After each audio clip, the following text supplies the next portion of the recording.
It's 4 o'clock Eastern Standard Time, America.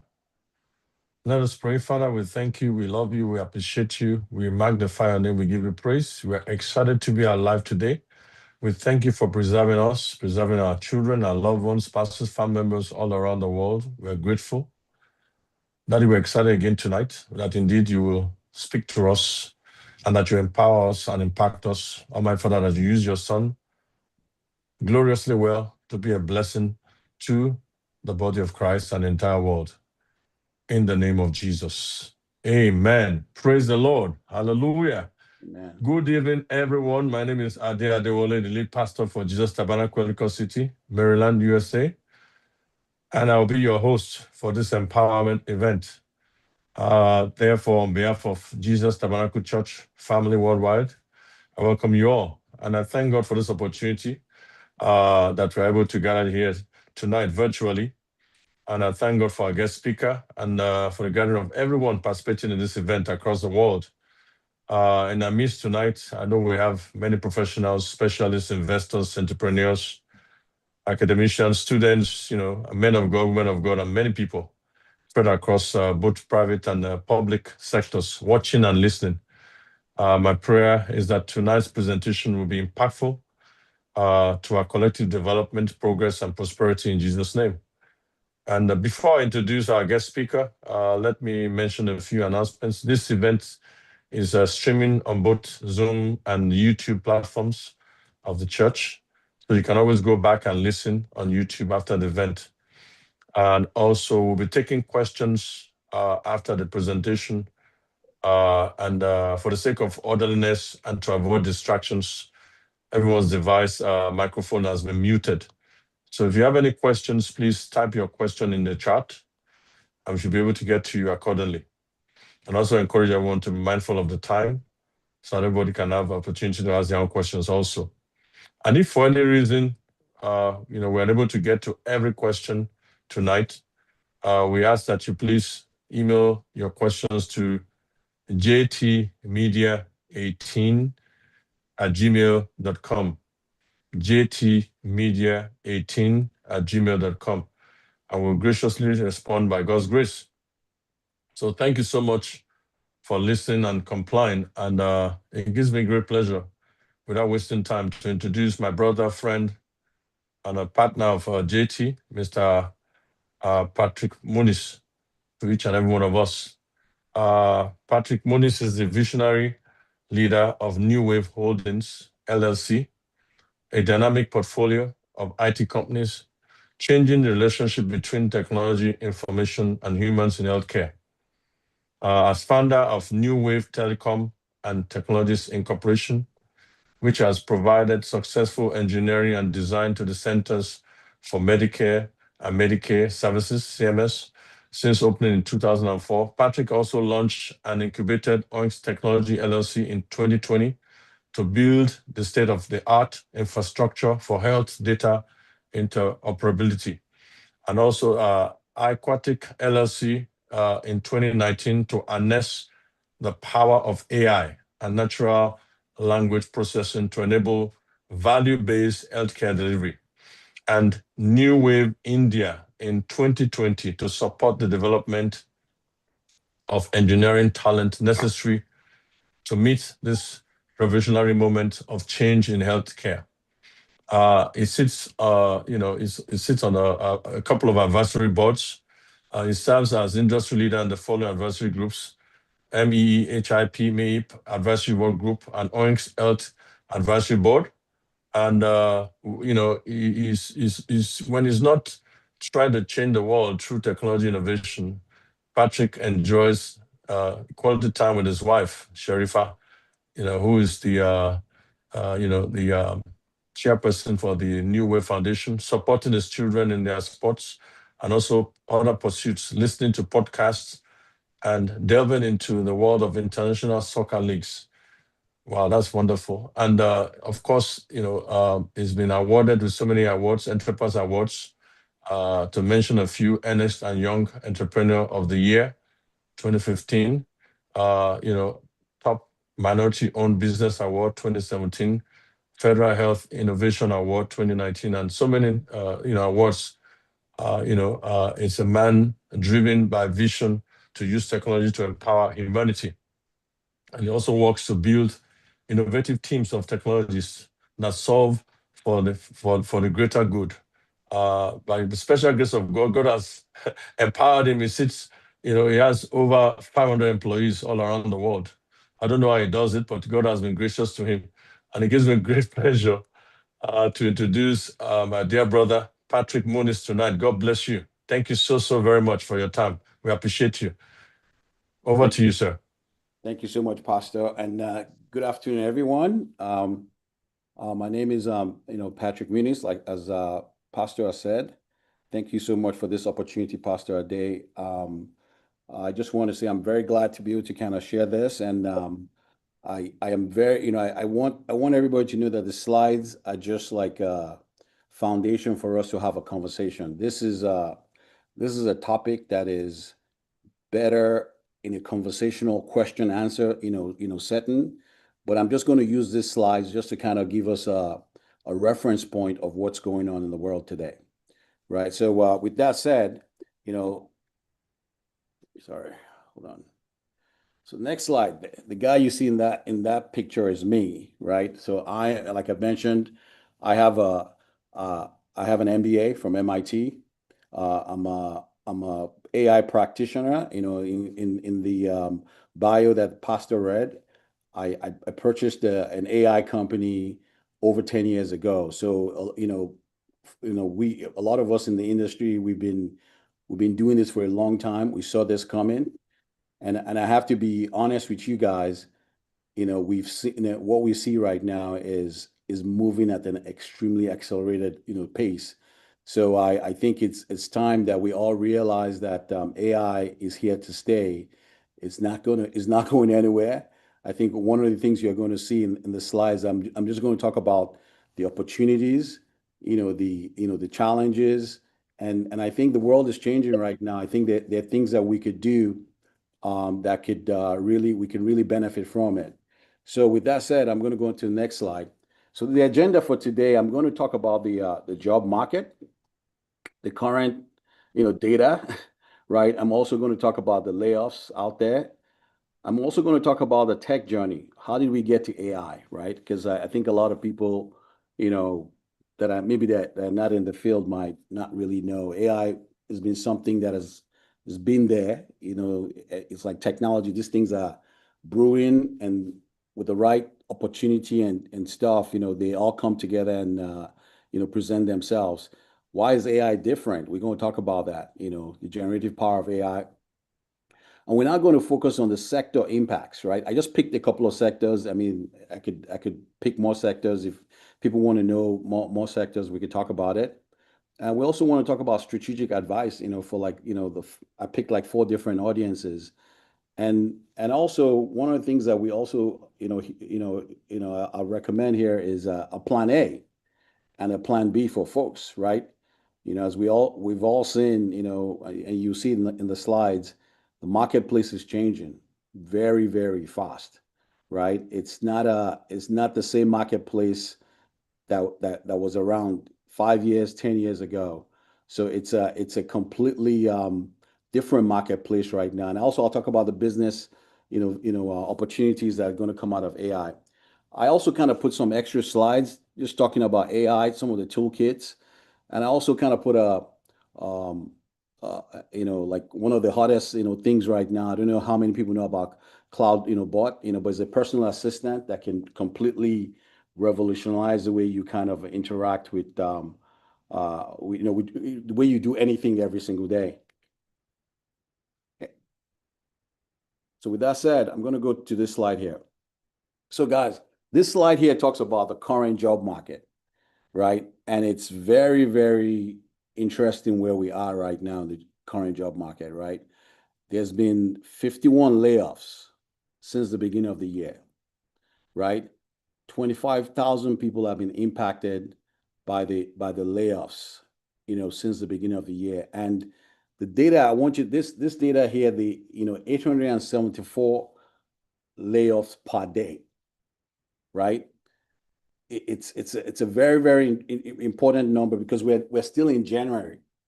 We're not even yet in June or towards the end of the year. So it tells you that there's going to be a lot of changes coming our way this year, right? The key drivers is efficiency, right? Companies are looking for efficiency. They're looking for people, they're looking for a person that can do 10 people's, jobs. So, if you are one person that your job has just been doing the same things all over and over again, you need to kind of figure out a way of redefining yourself. There's a big AI adoption right now, as you can see. AI is going to, everything that's a manual process is going to be automated, right? And also a lot of companies are restructuring, right? I think, I will go as far as saying to everybody that we're going to find, in the near future, I predict less than 5 years, you're going to find companies that are run by, you're going to find a $2 billion company that is run by 3 people, right? Because every other thing they do is all automated and AI has taken over everything. But also, not to just be doom and gloom, there's still some areas that are still growing, right? So for those of folks that ask me, what area should I focus on? Cybersecurity is not going to go away, even though AI is going to affect it too. Data engineering is always going to be there, right? AI ops is also going to be there. I mean, there's AI is changing so fast right now, it's still going to be there and stuff. But the thing I'll tell you is like I started off saying, I acquired an AI company 10 years ago, and we did not anticipate that AI was going to move as fast as it is moving right now. So I can't tell you what's going to happen in the next 5 years. So more recent layoffs, right? I don't know how many of you guys are keeping track. Amazon just laid off 16,000 people just a couple of days ago, right? Hey. Hello? Somebody ask a question? Okay, no, all right. So Amazon just laid off 16,000 people a couple of days ago, and there's still going to be more layoffs, right? Because Amazon is, in fact, there was a memo that was leaked by internal memo by Amazon. They plan on laying off close to 100,000 people because they're going to replace people with robotics and AI, right? So it's going to be very, very important. One of the things you're going to hear me talk about throughout this whole presentation is you got to be extensible, right? You cannot be one-dimensional, right? The things you were doing before that worked for you, you're going to have to kind of relook at it, because every single job, you see, when we were working on AI like 10 years ago, we thought we were going to replace blue-collar jobs, right? But we've ended up replacing some blue-collar jobs, but a lot of white-collar jobs, right? So there's some jobs that I can't, I would not recommend people to go into just by itself right now. So you can see Amazon has laid off. Meta is going to cut their staff. In fact, the CEO of Meta, said, he thinks, with AI in the near future, the entire, code base for Meta, which is Facebook, Instagram, and some of the other, properties and stuff, will be completely generated by AI. So what does that really mean for you as a developer, right? So I'm going to, I'm going to just talk about the journey, technology journey. Like I've said to most people, I started my life in my technology life in the 90s, right? So I saw the client server world, grow, and we all went from the client server world in the 90s to 2000, where we had web, and a lot of online, stuff, and all these things created more jobs, right? So we went from client server to the web online. A bunch of companies were formed. Companies like Amazon, companies like Netflix, companies like Instagram and stuff would not be around without the web, right? So the web really kind of did a lot of, stuff. Then we went from the web to the mobile and cloud. So you can now you see that everything was building on top of each other, right? So you can see that the world was growing in a reasonable fashion. And now we went from the mobile to cloud to AI, right? And one of the things that AI is going to do is AI, like most of these other fields where there was a lot of job growth, AI is saying you don't need as many people to do the things that you do today, right? So it's one of the things I just want us to kind of really be mindful of, because a lot of us still think, we're still kind of thinking with last year's mindset or 2 years mindset. All right. So what is different? Like, so when you look at traditional IT, for most of you guys that are engineers, it was very rule based. We programmed a lot of if else, when, and we did all those kind of stuff. It was very deterministic. The output was very deterministic. We did a lot of, updates, deletes, and CRUD operations and stuff. But when you look at AI is learning from data, right? AI, you feed AI data, it becomes a lot smarter than he was before, right? You can generate content, right? You could have, things that reason, that could break a bunch of tasks down into small bits. You have agentic reasoning, and these are the things that are going to be driving the future, right? Of computing. So let's talk about some areas where AI is going to, some areas where AI is going to transform. I mean, obviously education. So AI in education, AI is going to be, it's going to have a major, play in education for good, right? So think about personalized learning, right? I don't know how many of us kind of think about this, right? But we all don't learn the same way. Some people are visual learners. Some people are, some people, can listen and read and stuff. So can you imagine if there was a assessment that could be done to a student, and that student, they could say, look, Patrick Munis, you're a visual learner, so we're going to put you in a class or we're going to create a curriculum for you that is very visual based so you can learn, right? So that's some of the things that AI is going to bring to the table. So you can imagine how that's going to change a lot of things.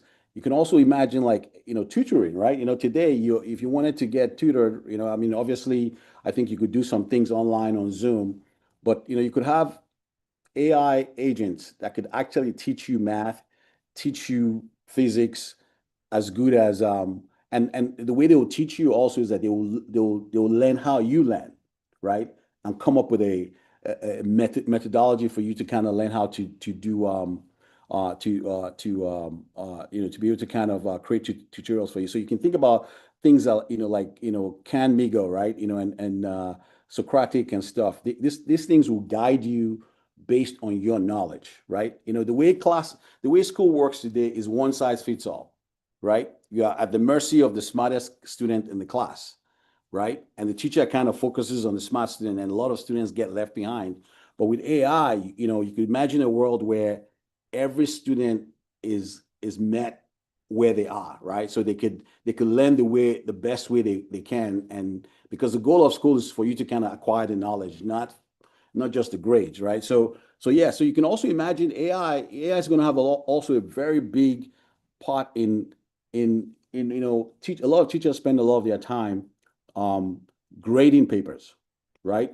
So you can imagine a world where AI, AI can be used to kind of help you, grade the papers, analyze stuff. So teachers can focus on high value things, right? They can focus on that student that has, social issues, right? They can focus on that student that maybe is having other kind of problems. So you can see how AI is going to come into bear that. So you can think AI has a lot of force for good, but what it means is that if you as an individual do not adapt yourself, then you run the risk of being left behind. And you can look at some of the outcomes that we have here. It could reduce administrative workloads, right? So teachers, if you know any teacher, and I have one or two friends that are teachers and stuff, they spend most of their time, like I said, grading papers and stuff, and that those things are going to be not necessary. So AI also is going to play a big role in sports, right? For those of us that like sports, it's going to be I mean, it's already doing that already, but I think you're going to see a lot more of it. So you're going to see things like a performance and analytics and stuff. You'll be able to track performance for players. Injury prediction. I think that's massive. I was at a conference a couple of years ago in San Diego, and I was in the elevator with a bunch of German, guys, and we just hit up a conversation, and I asked them what they were doing at the conference, and they said, the guy was the chief medical officer for like Frankfurt, the football team in Germany, and he said, look, we're here, at this conference because it was a genomics conference, where we're looking at genomics, healthcare, and AI and stuff, and he was like, look, we're here at this conference, because we want to be able to predict the propensity of a player to get injured, right? They want to use your genome to be able to predict if you're going to get, your propensity to get injured. So this way, clubs now, before they sign you, if you're somebody you're prone to injury, they could kind of write your contract in such a way that it protects them. It's not like they won't hire you, but they will also kind of look at things from a perspective of saying, okay, this guy gets injured a lot, so we need to kind of, do we get one striker or do we get two strikers, right?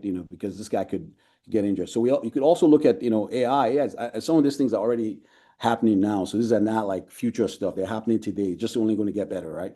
So computer vision for officiating. So imagine games, being officiated and stuff, right? By already we're using VAR right now, and you could see that that's going to be and this is all AI, computer vision, object detection, and all those things are going to be very, very, very key in these spaces and stuff. So the other place is also like things like HR. So I randomly picked some sectors. So if there's a sector you're interested in, we can also talk about it. I just picked some sectors and I put them on my slide here. So if you think about it, from this is in the area of HR and recruiting, right?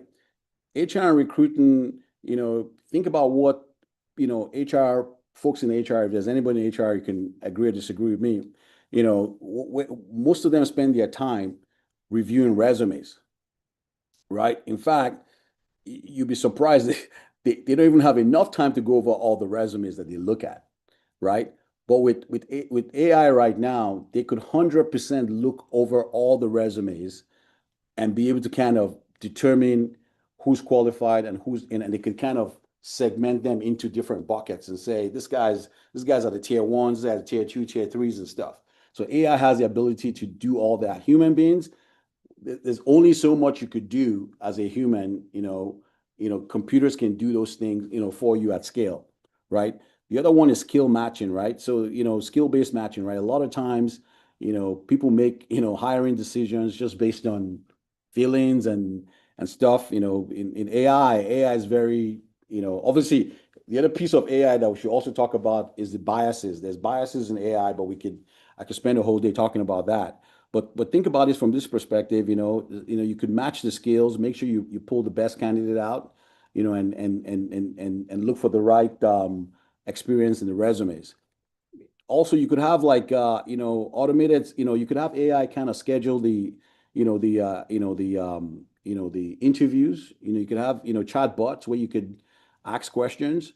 On the flip side, you can also, as a candidate, you could have there are sites that you could go to that's AI that can actually prepare you for an interview too. So there's a lot of things there that we can see, and and in the that AI can kind of provide for you. So you imagine the ability to kind of create. In fact, I was talking to somebody the other day. There was like a kid from Nigeria that just built a platform that could connect you as a job seeker to employers, like a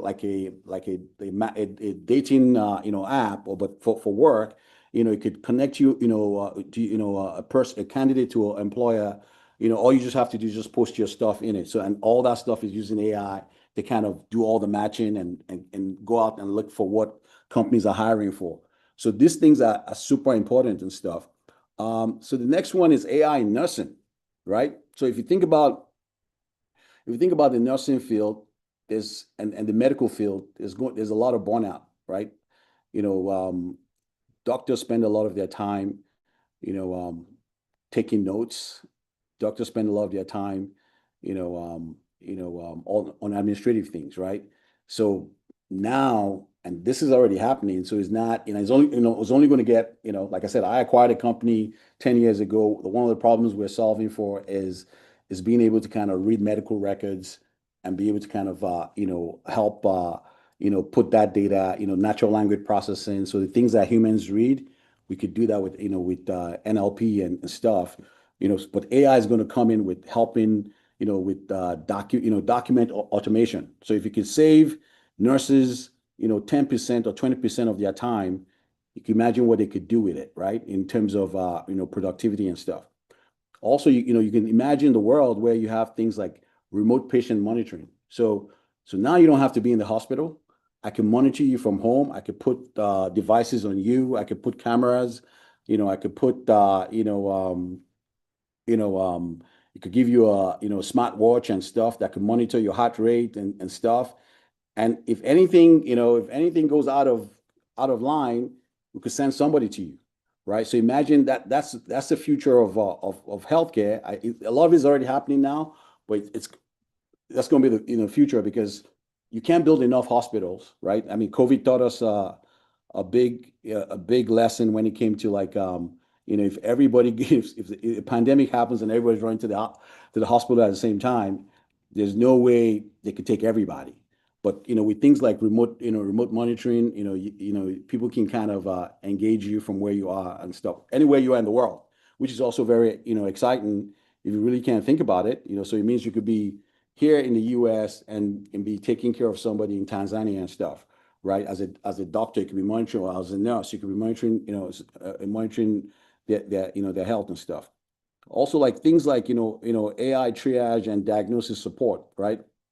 So you could actually have systems that look at your data and proactively reaches out to you, right?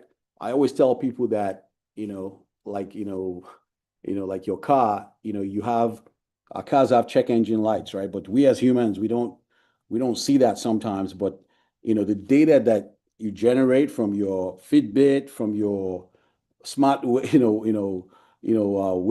system, from your lab work, all that data, if you merge them together with AI, it could make predictions for you, right? In fact, I see a lot of people today, they take their prescriptions and they load it into ChatGPT, and it tells them exactly what the adverse effects of the drugs they're taking, alternative drugs, and also it makes you as a patient a lot smarter, right? If you go to the doctor's office, you could ask the doctors very intelligent questions now, because you could run all those things through, a chat, a digital assistant, and those things can give you questions to ask your doctor about certain conditions you're having. So AI also is going to play a role in the travel. Another sector that's going to be impacted is travel, right? You could imagine. I know. Sometimes if you travel a lot, trying to kind of connect your itinerary with your travel schedule. You're going to connect here. Go here, see this. AI can sit down. In fact, I have a device. If we get some time, I could show you guys. It's called a Rabbit, a small device where you could just talk into it and say, "Look, I'm going to Nigeria. I want you to plan a hotel, plan a meeting for me in Abuja and Lagos. I plan to go meet my mom in Ibadan and stuff, and to go out there and set up everything for you, right? Book in, and obviously to prompt you when it comes to like the payment side of it, but all that stuff can be done for you. So imagine what that does for like people that do travel agencies today, which is a very manual, and you got to call and stuff. It's going to revolutionize a lot of things. And obviously AI can also can also do things like dynamic pricing and optimization, right? I could say, and I think they do that today. There's been reports about this. If you have an iPhone, I could charge you a little bit more money, and say this is going to be a little more expensive. I can look at your zip code and determine that you have the ability to pay for it. and charge you a little bit more money and stuff. So AI can allow companies to be able to do that and stuff. So the other one is 24/7 support.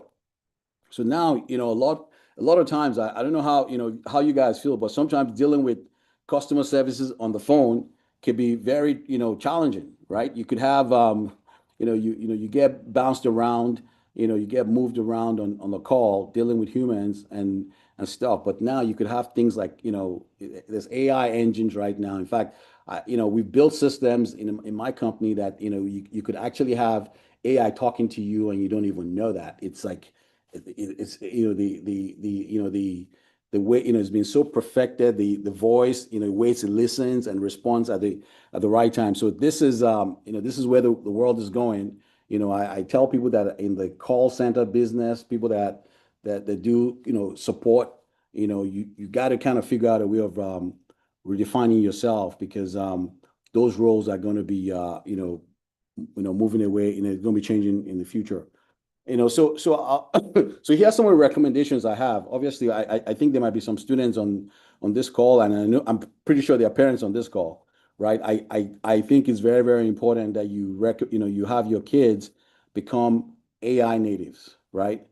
They should spend more of their time, right, working with all the different AI tools. I have some tools I've listed down, in the subsequent slides. They should have mastery in AI. There should be AI literacy. You're going to have to embrace AI. You're not going to be able to compete in the future, right? Because AI, if somebody that uses AI is going to beat you almost all the time, right? The way AI can generate things, the way AI can analyze things, we as humans, we are not going to be able to compete. So the best thing I tell parents to do is develop, have your kids develop their AI literacy. The other one is develop hybrid skills, right? So there's nothing wrong in you saying you want to learn history, but if you combine it with a major in data science or computer vision and stuff, then you could take your history knowledge and see how you can apply technology to it. So I think that's something I really feel like people should really kind of encourage their kids to do. And also, for kids, for students that are in school, you need to build your own digital portfolio, right? If I'm looking at your resume, it's very, very important to me that I know that you're doing things, you're automating things, you're comfortable with some of these technologies and stuff, right? You can't, no longer, would you be able to land on the job? People are expecting you to come to the table with this, because a lot of these things are out there, and some of it are free, and some of it, even when you pay for it, is affordable, is not outrageous and stuff. And the other one is I tell people, I say, join communities like, networks, go out to events and talk to people. There's a lot. This is a fast moving train, right? You can't afford to sit in your house and think the knowledge is going to come to you. You got to go out there, go to conferences, talk to people. I think those things are super important for you to be relevant in this world. So another one is for job seekers, right? I think the job market right now, like I said, close to 874 people are being laid off every day since the beginning of this year, right? So the market is saturated with people, right? So if you're trying to seek for a job, make sure you're AI ready, upskill yourself, talk about the tools that you know how to use, mention them in your resume, and talk about projects that you've done on with those tools and stuff, right? Quantify outcomes, right? See, the world is becoming, I've been saying this for a long time, but the world is becoming a place where it's not just about your output, it's your outcome, right? It's not just the fact that you came to work for 5 days does not, every day for 5 days doesn't mean you're productive, right? Because I know a lot of us, we grew up in the world where just show up and just do what you've been asked to do and stuff. Now people are, employers are expecting you to be able to kind of deliver on outcomes, right? And the best way you're going to be able to deliver on outcomes is you have to automate processes. So things that you do, if you look at yourself and say, look, I do this every Monday, I move this Excel file to this, directory, and I copy this and I send these emails, all those things you can automate, right? So you save yourself and go tell your boss about, I mean, put that in your resume. We'll talk about people that are already working, but you put down your resume, how you can come into a company and help them save on, moving, optimizing their payroll system or invoices and stuff. That's what a lot of employers want to see.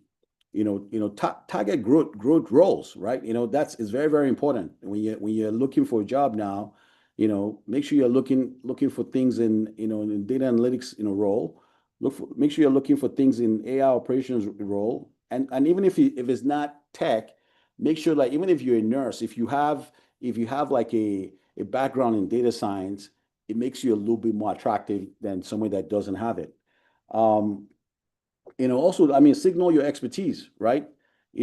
Talk to them about, videos you created, you built this thing, for your church, you designed this thing for your mom's company.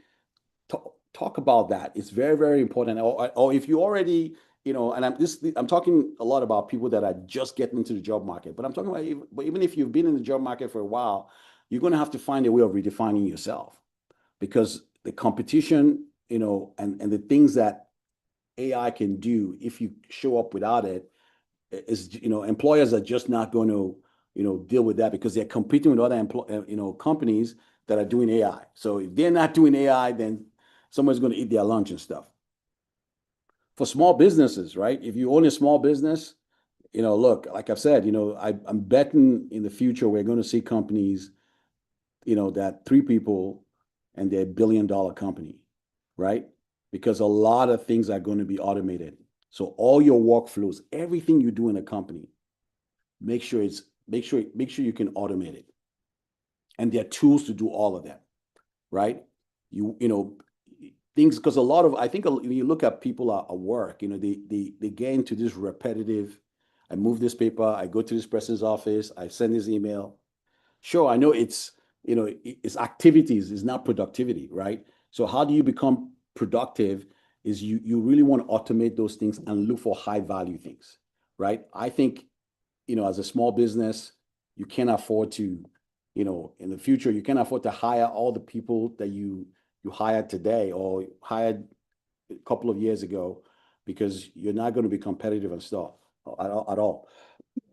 So the other thing I'll also say is that, when it comes to like marketing, right? Now there are tools out there that you could do intelligent, targeting, right? All those things with AI. You could write things that can make your website, show up, your SEO. There's more hits on your website. It just kind of, all those things can be automated, right? And stuff, like also support, right? You can, gone are the days where you have a company and you have, 2 people or 3 people answering the phones. Now you don't even need those people anymore, right? What you need right now is an AI agent that can answer all the questions. You train the agent, can answer all the questions. And if AI can't answer the questions, because if you think about, most companies, it's an 80-20 rule. 80% of the things that you do are repetitive, right? And you could solve for those problems. 20% is maybe you can say, okay, look, if AI can't answer this, then call me on my cell phone and you can answer those questions, right? So you don't need as much people, as possible as we have today. So so start small and scale. I think that's something else that I'll really kind of recommend to everybody. So I had an example here, for churches, right? So I think, we can't leave the church out of AI. I know a lot of times everybody kind of looks at AI is happening out there, but the church also can benefit from AI, right? You could engage your congregation, using AI. You could utilize AI for newsletters. You can utilize AI for like automated devotional tools and stuff.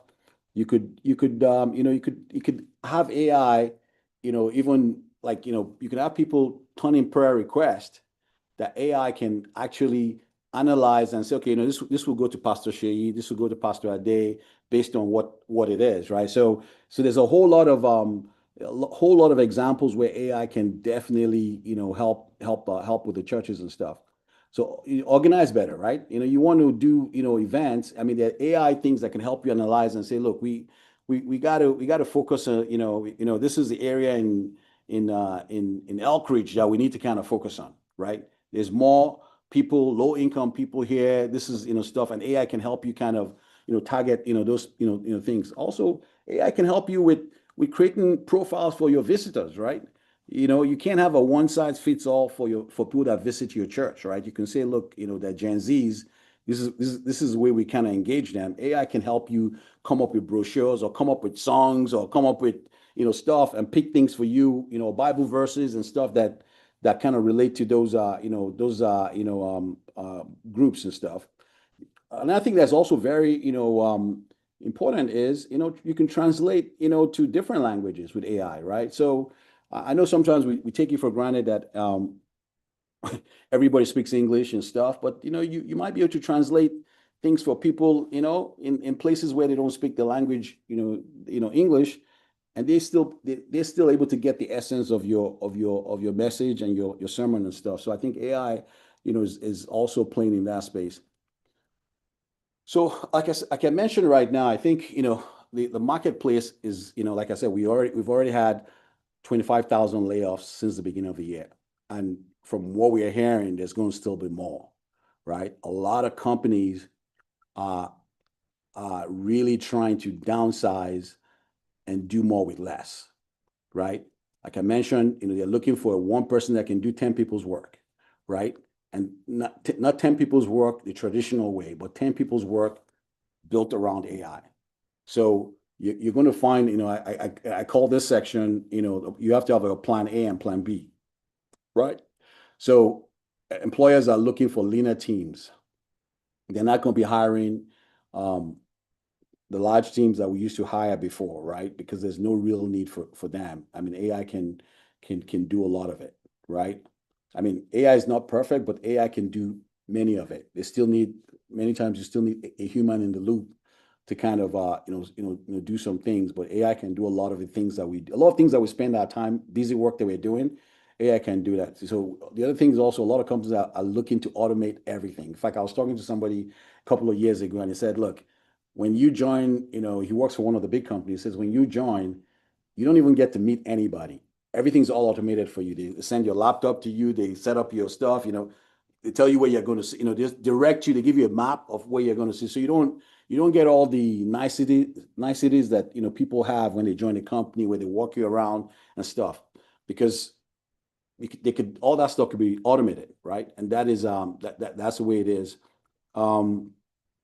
They're looking for outcomes over output. I said that already, right? So don't look at yourself and kind of look at your value based on the fact that you showed up for 40 hours that week, right? Sure, are you delivering on outcomes? Do you know what outcomes for your company is, right? So I kind of term this as plan A or plan B. Plan A is for those in the job market today, right? So if you're already working, make yourself indispensable, right? You have to make yourself indispensable because the employers are looking for ways of cutting things and automating things, right? So map and automate, right?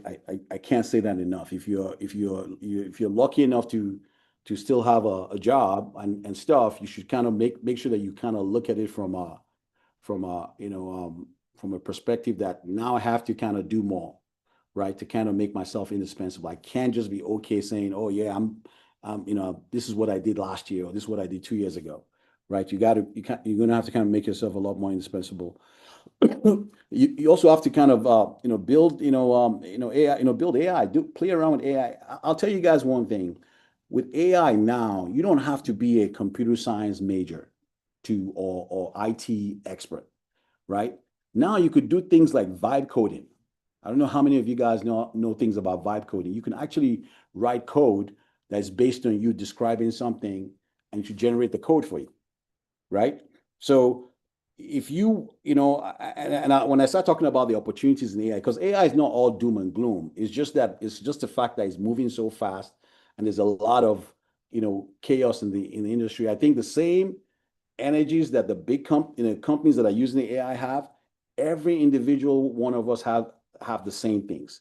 So if you have an idea, there's no better time in life for you to kind of, which goes back to my plan B here, right? So when you talk about plan B, so this is for those of us that want to transition into becoming an entrepreneur, right? Employee to entrepreneur. You lost your job, or you plan on resigning and you want to go do your stuff.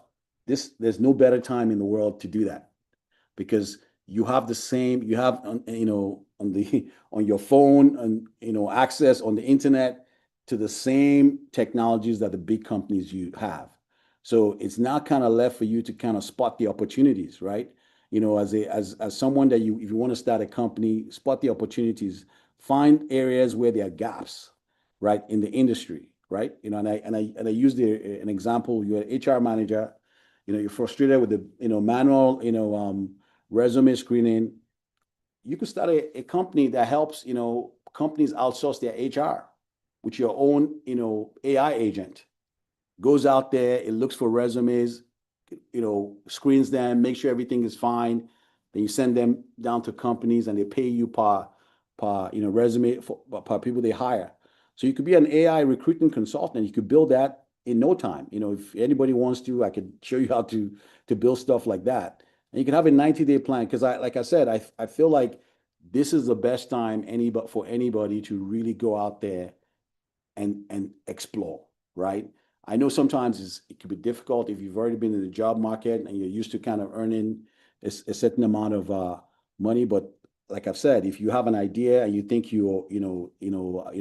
gone are the days where you have to worry about hiring 3 engineers to help you build stuff. A lot of these things you could do by yourself now.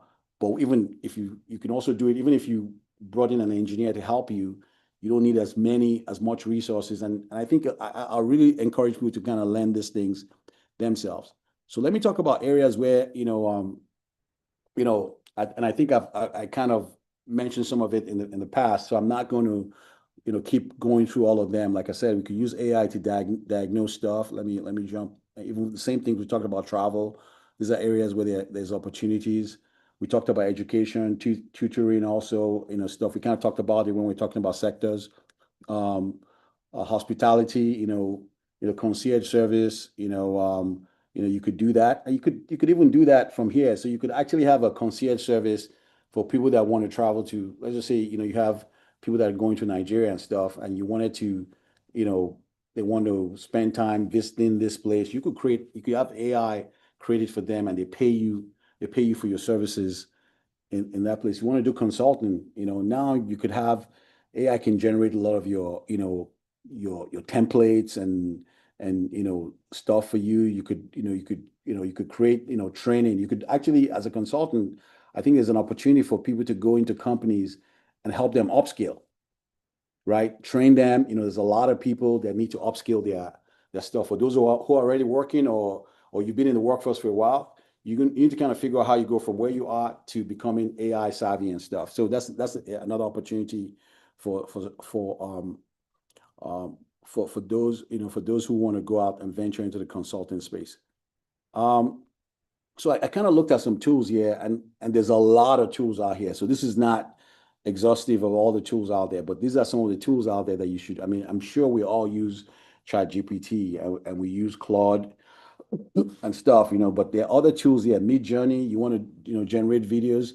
I mean, some of them are free, some of them you have to pay for them. Canva.ai, there's a whole bunch of tools out there. Notion, they're all tools that you could use to kind of, you don't have to hire a consultant. You could use these tools to kind of, upskill yourself and get things done. HR, there are a bunch of tools out there too. I think the next page also has some other tools, out there. I kind of, talked about them. You can start today. Some of these things are free, or they're free to start, and maybe you have to pay when you start becoming a heavy user and stuff. So let's see. Okay, yeah. So I wanted to kind of, I don't know how many of you guys have heard of CloudBot, right? Is a personal assistant. It's just been out, I think, for maybe a month or two. it's big because you could use it to do a lot of things. It really kind of, and I'll caveat this: don't install this on your computer because it takes over your entire machine. So this has the ability to read your emails, your text, respond to your emails for you, do stuff, for you, and you could just kind of say, look, you could tell it, look, I'm traveling to California, tomorrow. I need you to kind of order something from Amazon for me. Make sure that the cleaners come into the house, and you could give it a bunch of tasks and to go and do it for you and send you a notification and say this is done and stuff. So it's going to be one of those things that you're going to see a lot in the future. And I kind of just looked at different sectors that for a church, you could have, like I said, automated prayer, reminders, right? You could do that to respond to it. You could train it in such a way that this is the way Pastor Ade would have responded, and he could do some of those things, for you. So this kind of opens you up because you can now, as a church, you can be like, look, anywhere you're in the world, you could submit your prayer, request, and you could get the kind of responses you want. So I'm not going to go through all these things, but you could look at this. Like I said, this is, it's been out, it just came out a month or two ago. I think it's something everybody should have, like a digital assistant. In fact, in the future, we're all going to have digital assistants, multiple, right? Things that do certain things for you, right? I know Elon Musk and the rest of them are saying we're all going to have robots in our homes, in the near future, where you have a robot that helps you, clean your house, helps you fix things around your house, help you shovel snow, right? You're gonna have all those things. But but that with that said, I think I'm at the last slide here. I like I said to those who joined late, I think the slides here is just to kind of get us to have a conversation, right? I think the questions and answers that come in afterwards are just what we need to kind of focus on. Let me keep quiet here. I think I've gone beyond my time. So Pastor Shea and Pastor, I'm going to hand over to you guys for questions. I apologize. I think I went over a little bit. No, you did very well. Thank you Sure. so much, Patrick. God bless you. Mhm. And I know you said from beginning that you really want to entertain lots of questions. Sure. But thank you for the awareness and cutting across all industries. We Mhm. all need AI, whether we like it or not. We cannot be in denial anymore. Mhm. And the faster, the quicker, the better for us. We use AI for our own benefit. So thank you so much. You've covered a lot. God bless you. God bless you. God bless you. We appreciate your knowledge, expertise, and everything. So now we're going to go into the segment of question and answer, and I believe people have already started posting their questions on the chat. I believe so. Pastor Conley, are you there? I thought okay. I don't see any question. If there are no questions, that means everything went well. All right. Okay. I see a question here. I'll just read it from the chat. Mr. Patrick, I want you to say first, I want to say thank you first of all. My goal is to somehow get into a career path where I can work or leverage AI in sports in almost any facet of the industry. Contracts, cloud solution, player injury, sports analytics, etc. What would you say will be the best plan of action for me? I currently work at AWS in business product operations, where I work on projects that I can already foresee being replaced by automations. I use chat boxes and AI agents to help facilitate some of the managerial parts of my job. What would you say is path I could take in this? Also, I'm working on an iCloud and AI practitioner certification right now. That's quite a long one, but can you speak to that, please? Yeah. So I don't know the person's name, but His name is Tommy. okay, Yeah, okay, Tommy. Tommy. Okay, so Tommy, I think that's a great question. I think, you're seeing, you work at AWS, and you're seeing, I think, the first thing is that you're aware of what's going on around you, which is like which is like, I'll say 50% of the battle, right? Some people are not still aware of what's going on around them because stuff. But I'll tell you this, I think you're going in the right direction. You've gotten your certifications, right? And I think the awareness, the certifications. I'll tell you, for sports, because I'm a sports dad, right? My son plays, football, right? Soccer in Europe. So I'm very, very, savvy, and when it comes to like sports, and I talk to coaches, and that's one of the things I want to do when I grow up, right? But I'll tell you, I think the best way to do it is to work on a project, right? I don't know, Tommy, I don't know if you're more a basketball person or you're more of a soccer person, but there's a lot of opportunities. I feel like in the developing world, right, they don't have any kind of analytics, right, to, like a player, and I'll tell you this is what happened to us, with my son. I remember when I used to send his videos to coaches in Europe. They used to tell me, yeah, he's good, but he's not playing against a strong team because he was playing against other American kids. But when I started sending data to them, right? When you have data, right, and you now show them like a kid can run from 0 to 100 is X amount of time, data kind of creates a different impression because data is is a lot more clear.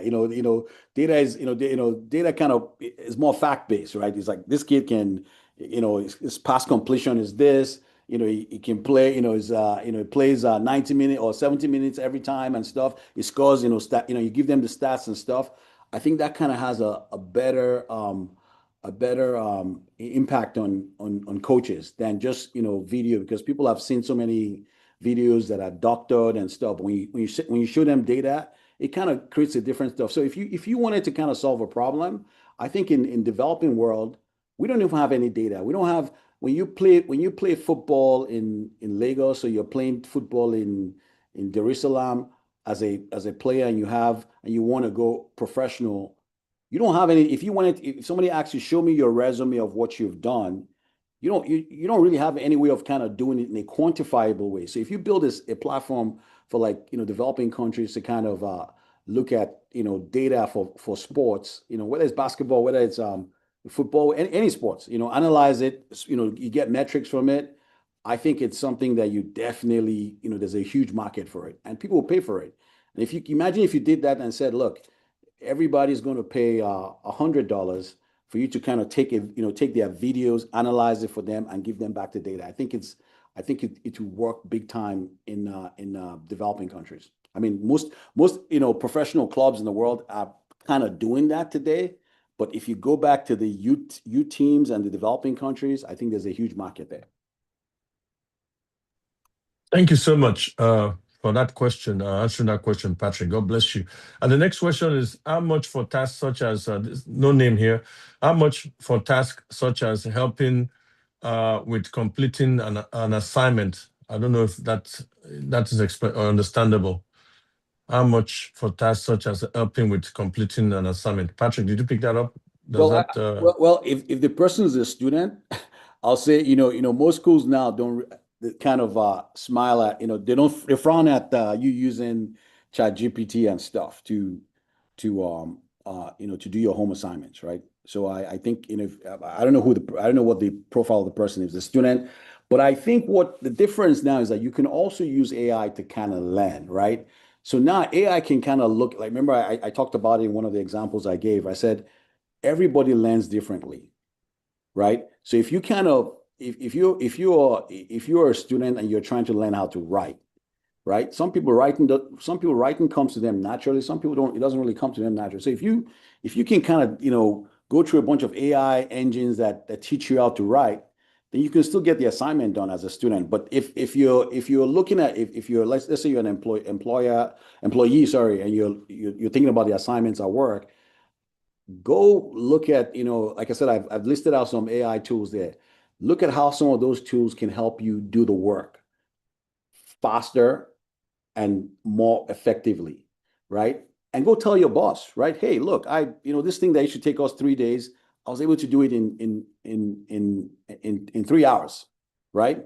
And that is something that every employer would like to hear, because at that point, it means that you're the go-to person when it comes to doing that work. So you've just kind of added, put yourself in a place where you're adding value as opposed to just what everybody's doing. Pastor, you're on mute.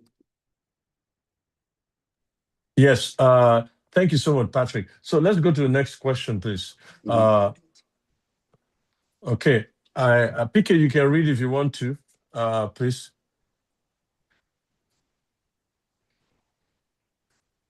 Okay. Let me just. Oh, go ahead. Go ahead. Okay, I heard of a company called Pecaro Consulting Inc., helping companies automate operations, intake, and payroll. Have you heard of them? And what do you think?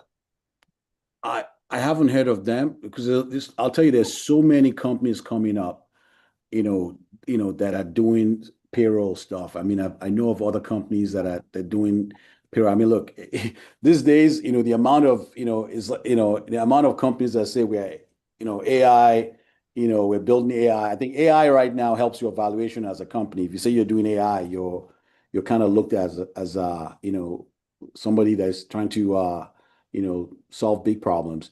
But if your question, I mean, are you asking the question because you want to automate your payroll?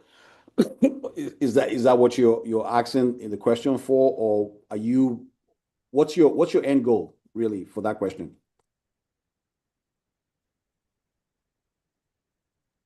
Okay. So hopefully we'll get a response to that. Let's move on to the next question, please. Thank you for the presentation.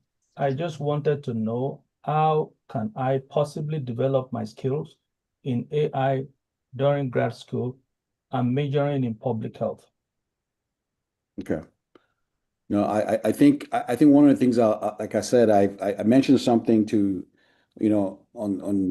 I mentioned something about vibe coding, right? So public health, I mean, I'm in the healthcare. My company does digital health, so we work with a lot of folks in that space. I personally think that if you can, if you can kind of really understand data, public health has a lot to do with statistics, data science, and stuff. If you can, the first thing I'll say to you, if you're not already doing that, is pick up a course in data science. And once you can understand data, especially when it comes to public health, you're looking at, different aspects of healthcare. If you can understand data that, the data you're using, I think that's the first thing I'll really kind of encourage you to do.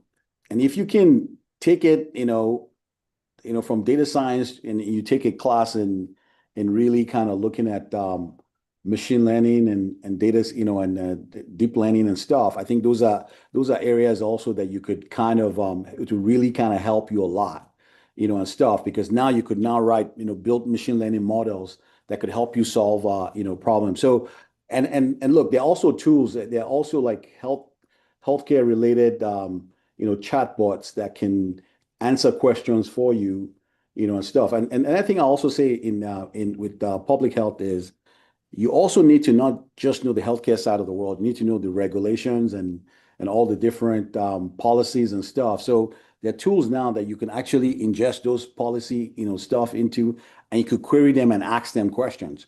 So I'll recommend, if you're not already doing that, pick up a course in data science. I mean, there's a bunch of Coursera. There's a whole bunch of areas where you can pick those things up. Statistics, I think those are obviously things that I'm sure you'll be doing. But if you can do those two things, I think it will really kind of help you appreciate all the new technologies coming that's happening right now. All right. The next question. Thanks, Patrick. How can I leverage AI in music orchestration? Oh, wow.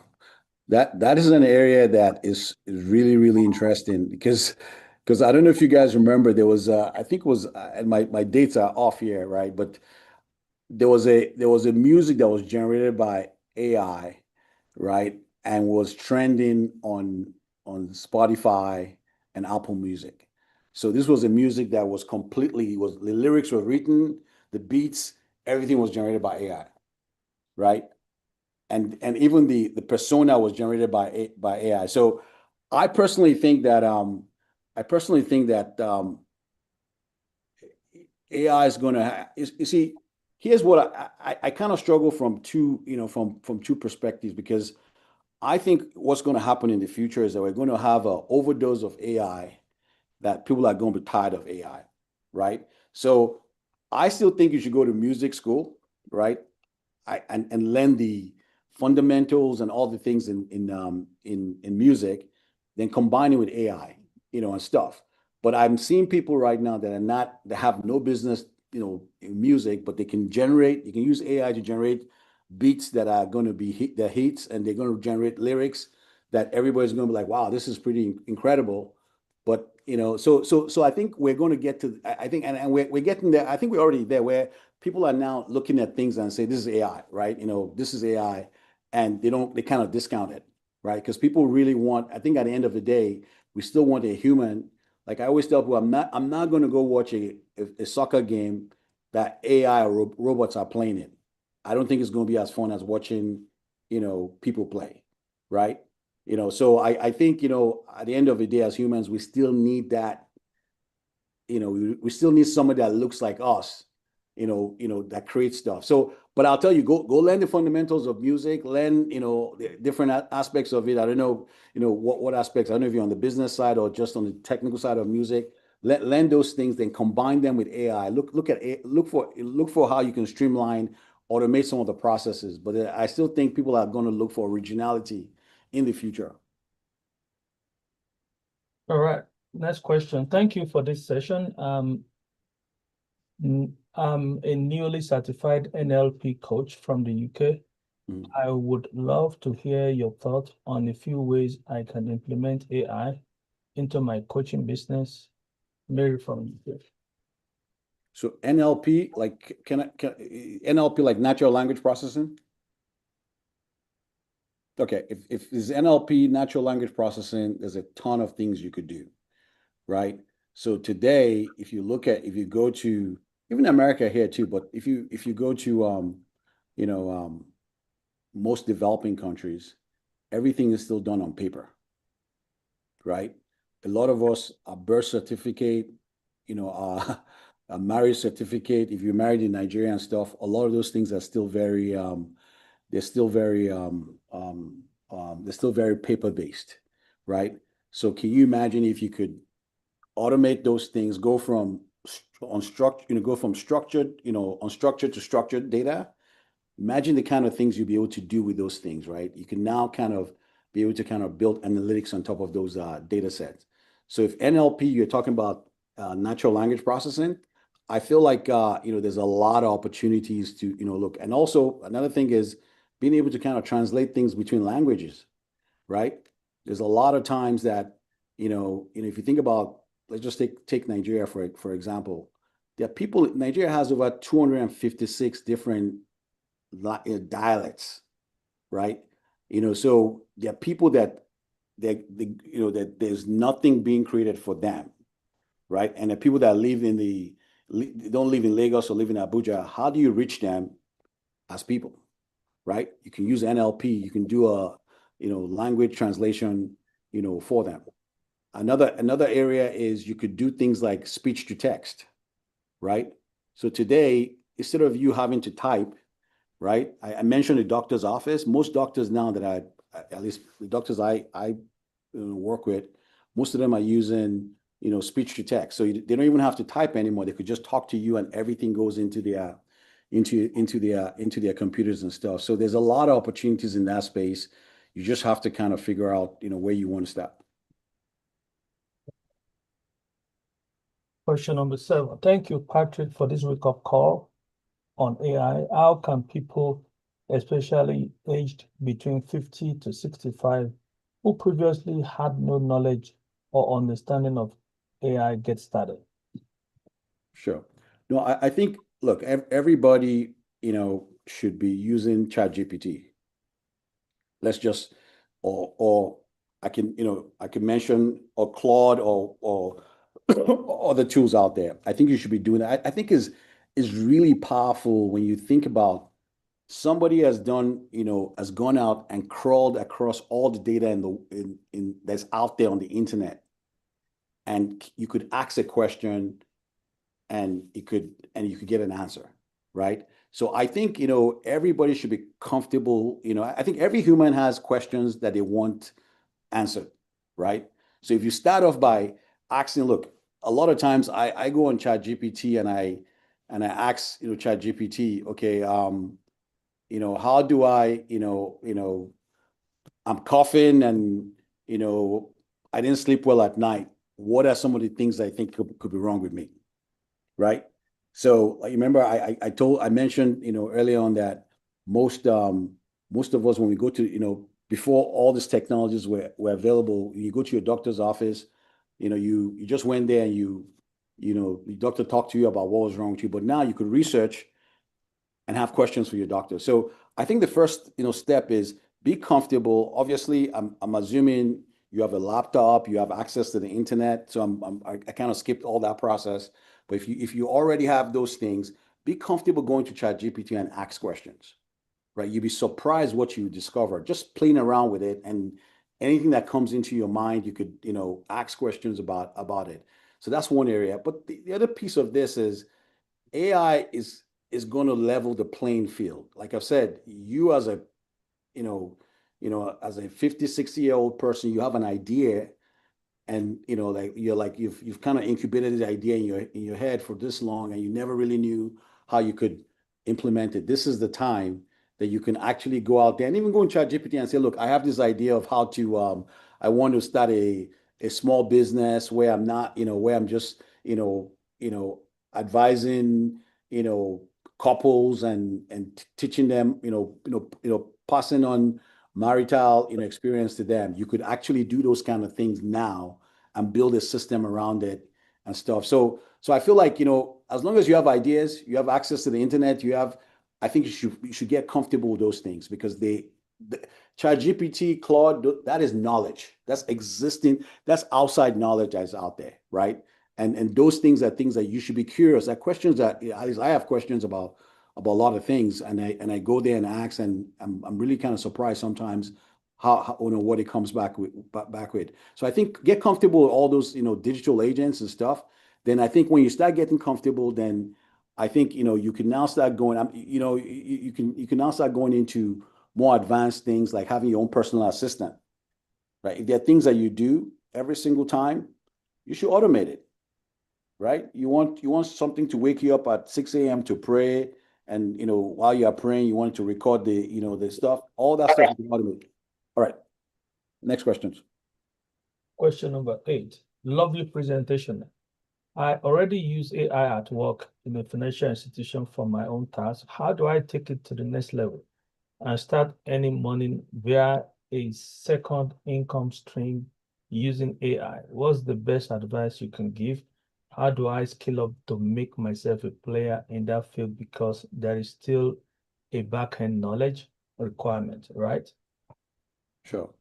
No, I think those in the financial space, you'd be surprised how much financial literacy or illiteracy that's out there. I think there's a lot of things. I think a lot of times when you look at all this financial stuff is geared towards high income or people that are pretty savvy, folks. But a lot of people from, low income and stuff don't have any kind of financial knowledge, right? And they don't have it because it's really, there's a lot of buzzwords, there's a lot of complicated terms that, they don't really know. So if you can create something that could, that could take people that have very little knowledge, show them how they can save their money, show them how they can invest their money, and do it in such a way that is not too complicated, right? You don't have to have a lot of money to invest. You want to invest in Bitcoin, you want to invest in on the stock market. I think that, and I think that's something that's missed out. I think a lot of times when you look at a lot of these tools and stuff, they focus on people that are at a certain level, and the people that are below that level, they're completely not catered to. So I think there's a market for really digital literacy across the board, right? How do you teach kids how to be savvy with their money? Now a lot of these kids they're going to college, they're going to be getting jobs. How do you help them prepare for that. So I think there's opportunities there. I don't know what kind of financial stuff you do. I'm just kind of being very generic here, but I think there's a lot of things that if you build a tool like that, and the cool thing about this thing is you could build this thing so fast, and you don't have to, and you can make it very affordable. So you're now kind of looking at volume as opposed to you trying to make $1 million from one person. Right. How do you use AI as an insurance agent? Oh, wow. Well, I'm working on a project here, so so I'll tell you, I think I think as an agent, there's a lot of things, right? So if you're an agent in America, obviously you're kind of like a broker, right? You're selling products from different vendors. Except maybe you have your own insurance company, then maybe there's a lot more you could do. But you could also, like I said, you could use AI to help people. You could build a assessment tool that could help people select the best insurance for them based on what they qualify for, right? And make it very, very fast, right? So it's not something that you have to fill paperwork. You could just ask them 3 or 4 questions and qualify them, right? That qualifying, process is critical, right? To make people kind of to drive up adoption. So yeah, if you could build something that looks at different profiles and you could ask the right kind of questions and guide people through it, you could use something like agentic AI. I'm sure you could go out there and shop around and build something that goes around and shops around for the best insurance for them. I think there should be a market for it, right? If you're not your own insurance company. Yeah. Thank you, sir. There's general concern on screen consumption among young people, especially children. How do we include AI learning and still maintain the balance in traditional education? Children might be computer smarter today, but intelligence quotient is low and attention is deficit. Kids easily get bored if not on screen. What's the balance? It's funny you say that because Pastor Adi and I were talking before this started, and I was telling him about the fact that my company is remote now, where we do most of our things remote, and I said to him, I said, look, the struggle I see is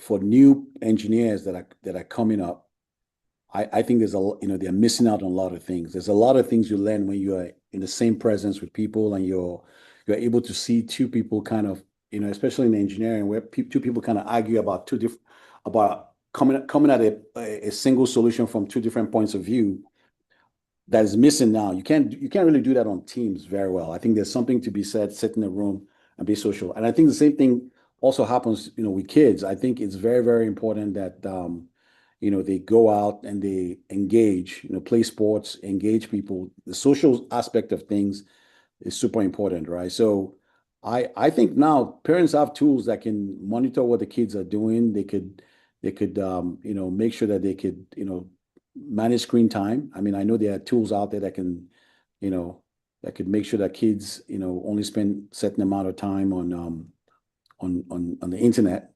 and everything shuts down. So yeah, so I think that, but I think, I think, you shouldn't discount going out, engaging, talking to people. I think is a skill set that will serve you very well. I think, I joke with people in IT. I said, in the next 10 years, we're going to find engineers that have never sat in a room with someone before. They don't even know what it is to sit in a conference room because they've worked remotely, they've worked by themselves, and they don't even believe in teamwork, right? Or teamwork to them is sitting, talking to somebody on Teams and stuff, or Zoom. So yeah, I think, social time is super important. People time and social time is very, very important for kids and every one of us. All right. The next one, will this slide be available? Definitely. I'm going to send it to, I apologize, my slides were a little bit off there. I will, once I clean it up, I'll send it to Pastor or Pastor Shea, and she can feel free to share with everybody. Can we have access to the recorder? I think it's recorded as well. I am not sure. Pastor, is it recorded? Yeah, it's recorded. Okay, good. Yes, it's on YouTube, so people Okay. can see it. Right. Okay. The question regarding the Precaro question, I want to engage them to help automate most of my company's processes. Mhm. How do I validate what they do? Yeah, so I'll say this to you. Look, everybody's claiming. I always tell people, I say, look for three companies, right, that are doing the same things and have them come vie for your business. So that's the way I always, that's a rule of three, right? Get three of them, and also have them do a pilot, right? I think it's super important. Don't just sign up with them and 2 months into it, you find out that they will jack up their price, or they tell you, or one of the claims they make, they can't fulfill it.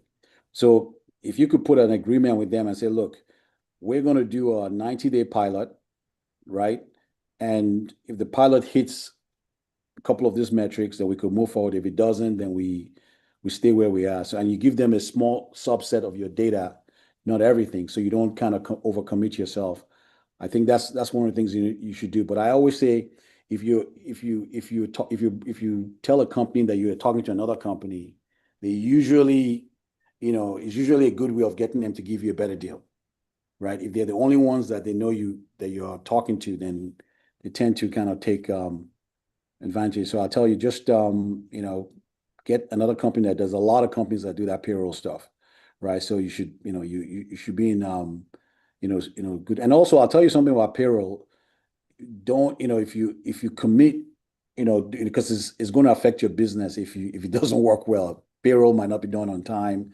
You might have all kinds of issues. So it's very, very important that you make sure you make the right decision, because that's a major decision. 401k, all the things that you do in your payroll can be affected. So do a pilot with them, right? And also ask them to give you names of references of people that they've worked with that are your size, right? It's very, very important. Don't jump in and talk to them.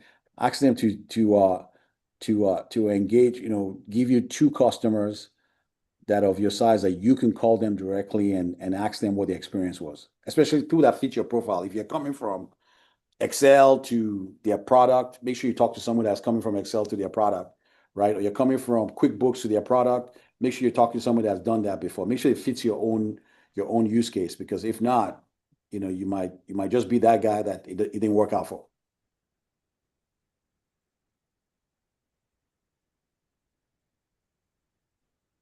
Thanks, Patrick. Very well delivered. What's a good entry-level digital assistant to use beyond ChatGPT? I think, look, I think, I think if you want to pay, if you're looking for something that you want to pay for, or something that's free, I mean, ChatGPT is free, but there's also Gemini from Google. I think Google's Gemini is very good. In fact, it's giving OpenAI and ChatGPT a run for their money, right? It's and so it really depends on, do you want a paid version or paid tool? If you're a serious power user, you want a paid tool, something that's saving you from hiring three people. You could look at that. But I use everything. I'm in this field. I have to look at what my competition is doing. So there's Microsoft Copilot too, right? There's but for Microsoft Copilot, you need to have paid for Office and stuff. So it's it really depends on you if you want a paid version, or you want and Copilot, by the way, is using ChatGPT in the background, right? So Microsoft was one of the big investors in OpenAI. So yeah.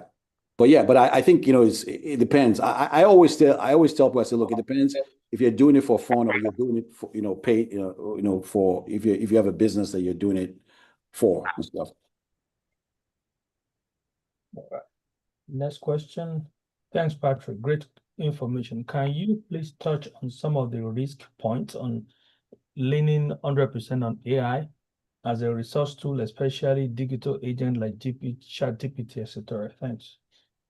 Yeah, I think, look, like I said, I think we're going to be, in the next 5 years, there's going to be AI fatigue, right? People are going to be tired about AI. So so I can tell you that it's like AI is going to be another, trend. It's going to be around with us. It's not going anywhere. It's going to be big. Same way mobile and cloud is just commodity, right? Everybody expects it to be there. So that's one. The other one that's also very, very important is AI has its biases, right?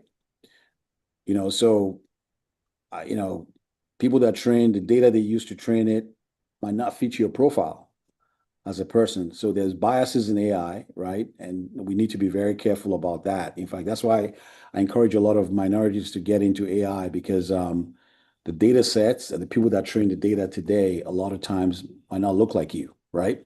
So there's a lot of biases in AI. That's one thing. And the other thing I also think is also, especially for the kids, is and look, if you think about yourself, I don't know, if you're my age, I grew up using calculators and uh and um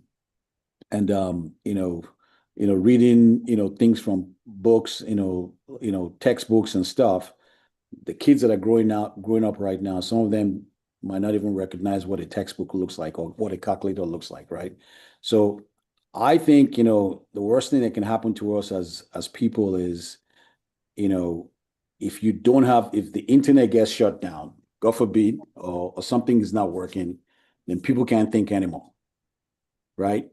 So I always think, as parents, you should let these kids learn the classical way so they can appreciate the next generation way of doing things. So I think, and also, like I said, AI hallucinates too. It makes things up, right? That's another thing about AI.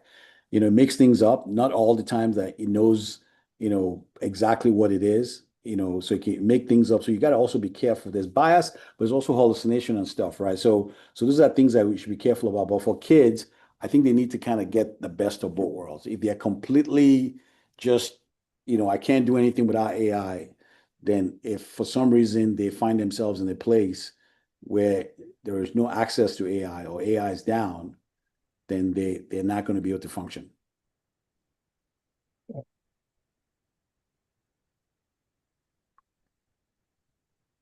How can I use AI in my mortgage business? Oh, wow. Okay, that's a good one.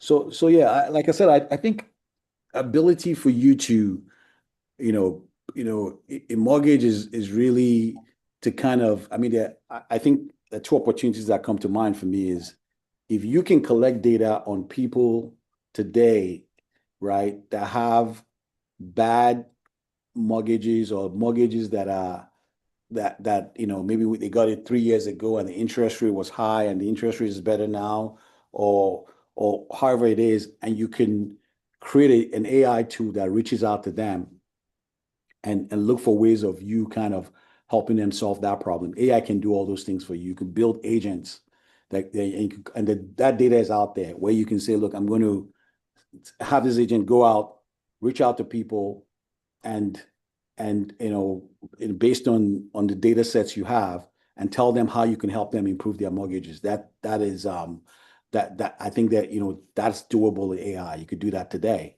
and also you could also have. I mean, the way I know I was talking to the chief data officer of Capital One. Capital One. I don't know if you guys. Capital One is one of the most technology savvy bank out there, and he said, Patrick, today we will ask you only 3 questions and we'll qualify you for a mortgage, right? So think about how efficient that is. I don't know how many people have filled out a mortgage form or tried to do stuff. It's very, very convoluted. It's very, very complicated. If you can streamline that process, I think you'll win a lot more people, especially the Gen Zs and stuff. Though they're all digital natives and stuff. They're not going to fill out a 50-page PDF form, right? You lose them, on page 5, right? So I think if you can streamline that process and you could build like tools that go out to people. In fact, you have agents now that could call them, right? Leave them a voicemail or even call them and have a conversation with them and say, look, we notice your mortgage is about to, you have a 5-year mortgage that's coming up for renewal. Here are things I could do for you. You could do all that stuff without having to hire a whole team of people calling. AI can automate all that process for you. What do you think about Coral Ring? I heard it can track your sleep. and even heal you before you get sick? Is that AI powered? Yes, well, so there's a lot of there's a lot of things out there that, that could, we could help you with that. In fact, it's something I was one of that ring was I when it first came out, I was one of the people that tested that. I mean, I think is a great thing.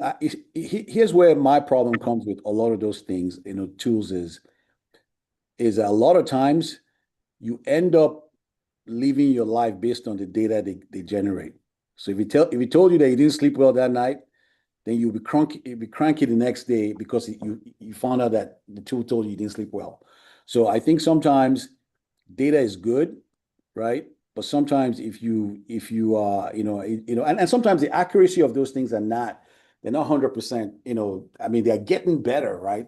But they're not 100% accurate. So you don't also want to drive your blood pressure up because something says, oh yeah, you didn't sleep well, something's going to happen to you. Then all of a sudden you're freaking out. This is something that you wouldn't have done before, right? Now you know too much and it's not affecting you. So I think you got to kind of balance it out. Sometimes some of these tools are not 100%. They're improving every single time, but they're not 100% there. And what I see is a lot of people leave their life. I see people that tell me, oh my God, my Apple Watch told me I didn't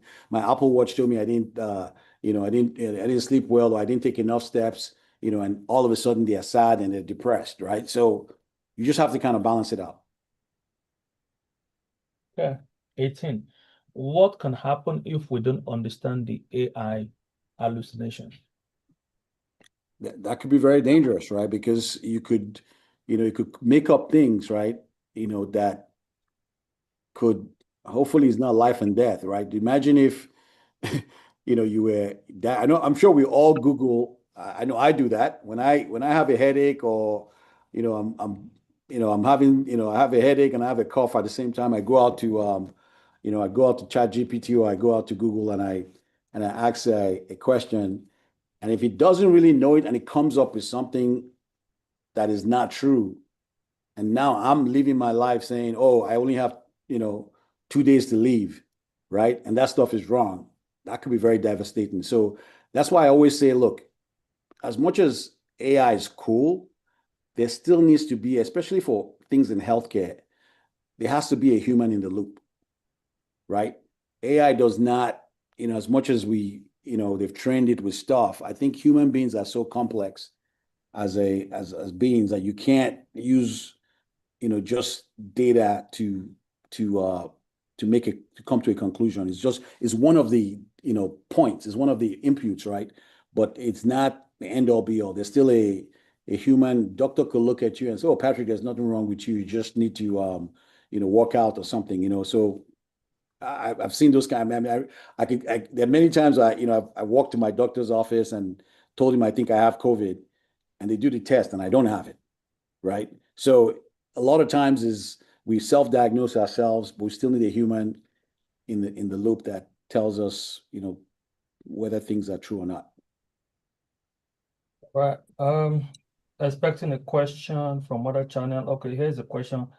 It is known that AI is bad for the environment because it uses excessive amount of water and energy to power the AI data centers. Mhm. What's your view on this? Yeah, I think, I think it's going to be an interesting future. I don't know if you guys know this. Go. Right. I don't know if you guys know this, but Meta is building a data center in Louisiana that's as big as Manhattan, right? So all this, I think on one hand is AI is becoming a competitive technology. Every country, every company wants to be at the top of AI. So it's becoming a very competitive stuff. So if you don't do it and your competitors do it, then you're completely, out of luck, right? So I think, there's a lot of impact to, like for those of us and I'm in Northern Virginia, right? So that's where most of the biggest data centers are, right? So I'm sure the cost of power is going to go up because all these data centers, we have to keep, they're going to be sucking up a lot of, with AI and stuff, they use GPUs use a lot of energy. They also use a lot of water. So there's a lot of environmental aspect to this also. So I think it's I think, I also think there could also be innovation, right? So I think there's an opportunity for things like solar, right? I think there are opportunities for other renewable types of energy, but as it's going right now, it's an arms race. AI is an arms race right now. You don't want your competitor to get to the end point before you. So you're going to have to do everything you need to do. So I think it's and I think at the end of the day, we're going to look back and realize that we've caused a lot of problems in the process of building data centers. Yeah, that's the end of the question. Yes. Thank you so much, Pastor Kunle. Thank you so much. Now, I was going to, before we conclude, I was going to ask Patrick, you said you're going to brush up on the slides, then Sure. have them over, then we can share with anyone who's interested, right? Sure, definitely. Okay. Thank you so much. All right. So, and we can just put it there as people that are interested in getting the slides, please just send us an email request at jtmedia18@gmail. jtmedia18@gmail. I think I see a question there. Is there any AI training? I think you touched on that you can go and do lots of free Sure. course AI training out there, Coursera and so many other outlets. Sure. Patrick, you've been such a wonderful, speaker tonight. Honestly, the fact that your presentation cuts across, many agencies, the industries, puts a lot of questions to rest. That AI indeed can be useful, but we must not turn AI to a god. We must not rely on AI as all in all, do it all. No. So I want to say for us Christians, it's just use it as a tool to enhance yourself, your skill, your career, your profession, and all that. But God is still on the throne. He's the source of knowledge and everything. So I just want you to, I want us, to go back and, ask God to show us which way we should go. Holy Spirit is here. Is the best AI you can ever ask for. He knows more than AI itself. So let's rely on that. Again, I want to say thank you so much, Patrick. Any final thought as we close, Patrick? For those who joined late, just like a 2-minute recap. For those who joined late, Patrick, please, as of round up. Well, yeah. So if I go back to the slide, this slide here, I just want everybody to see this slide. For those of you guys that joined late, already this year there has been 51 layoffs. 225,000 people have been impacted, and it's like 874 layoffs per day, and we're only in January. So the moral of the story is not to scare you, because I think as AI is coming, you also have the advantage. I think we all need to be, I think the key word is efficiency, and you have to be dynamic now. You can't be the same person you were last year. So I say this, I think there's going to be a lot of people that come out of this AI, stuff and do super well. Like I've said, there's going to be companies in the near future. There's going to be 3 people that are $1 billion company, right? And it means that you could do that from your house, you could do that from your basement, and still be able to kind of make money. So if you have ideas, this is the time for you to kind of go out there and really kind of explore it. And I think, sky's the limit for all of us. Thank you so much. I mean, you can see from all the feedback we've been getting, it's been everybody been saying it's been a wonderful presentation. Again, just to let you know, Patrick Munis sits on the board of many companies. Is the CEO for NewWave Holdings. And is a great resource and a partner of the church. And God bless you so much for all the information, the expertise, answering all these questions. You all can see that Patrick is very vast in every area. God bless you. We appreciate you. And we'll keep in touch. Perhaps people have many more questions afterwards. And once you get the slides, cleaned up, you can send it to me. and I'll have it sent over to as many people that are interested. Again, please, if you want to request for these slides, send your request to jtmedia18@gmail.com.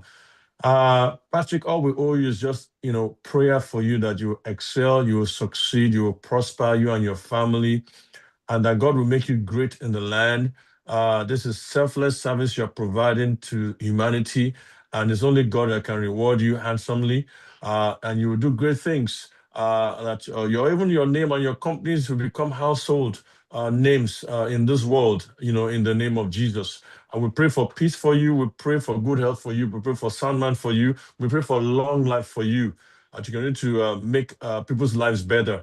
Thank you so much. We appreciate you. God bless you. Real good, real good, real good. Again, I want to say a big thank you to everyone.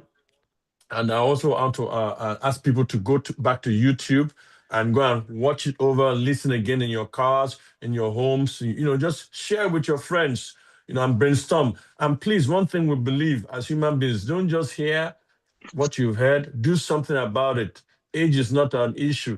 Do something about it. Talk to somebody that knows better than you. You guys get cracking and start automating your business processes to make life easier for you. So please do something about what you've heard today. God bless you, Patrick. God bless you, everyone. Again, thank you so very much. All right. And PK and all the people that work in background, Pastor Shay, Mr. Maruti, thank you so much. God bless you all. Thank you Let's all. share the grace. Thank you. May the grace of our Lord Jesus Christ, the love of God, and the sweet fellowship of the Holy Holy Spirit Spirit, rest of among us God, now and forevermore. Amen. Amen. Surely God's goodness and mercy Bless shall you, Lord, follow we us shall follow us all the all days the all of our the days of our days lives, life, of our and we shall lives, dwell in the house and of the we shall Lord goodness dwell of in God the ever house and of the ever. Lord forever and Amen. ever. And Amen. together we say amen and say thank you, Patrick. God Amen. bless you. Amen. Oh, Thank you, Amen. Patrick. thank We you. love you. We God appreciate bless you. you. Thank you, Patrick. Thank you, Amen. Patrick. Thank you I very much. love you. Very proud of you. Thank you, Patrick. Thank you. God bless you.